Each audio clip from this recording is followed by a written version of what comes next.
நல்லா வாழ தெரிஞ்சவன்ட்ட வாழ்க்கை இருக்காது. பாசம் நல்லா தெரிஞ்சவன்ட்ட பாசம் காட்ட யாருமே இருக்க மாட்டாங்க. அன்பை பத்தி நல்லா தெரிஞ்சவன்ட்ட ஒரு காதல் கூட இருக்காது.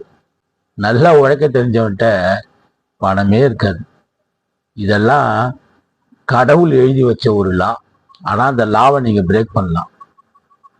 எப்படி தெரியுமா? ஒரு பெரிய பாறை இருக்கு அப்படின்னா அந்த பாறைய ஒரு பெரிய சுத்தியால ஒருத்த அடிக்கிறான்.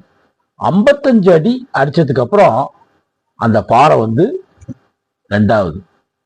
அப்ப முதல் அடி அடிச்சானே அது வேஸ்டா? யூஸ்லெஸ்ஸான அடி அது இல்லைங்க. அப்படி இருக்கக்கூடாது. நம்ம ஒரு காரியத்தை செய்யறோம் அப்படின்னு வச்சிங்களேன், விடாம ஒரே இடத்துல போக்கஸ் பண்ணிட்டே இருக்கணும். அதை பண்ணிட்டே இருந்தா இந்த தோல்வி எல்லாம் சேர்ந்து போய் அருமையான ஒரு வெற்றியா இருக்கும். ஒரே ஒரு 55வது அடியை மட்டும் அடிச்சிருந்தானா அந்த பாறை உடஞ்சிருக்குமா? உடஞ்சிருக்காது இல்லையா? ஸோ இந்த அத்தனை அடியும் தேவைப்படுது. உங்களுக்கு அத்தனை தோல்வி வேணுங்க வெற்றி அடையறதுக்கு.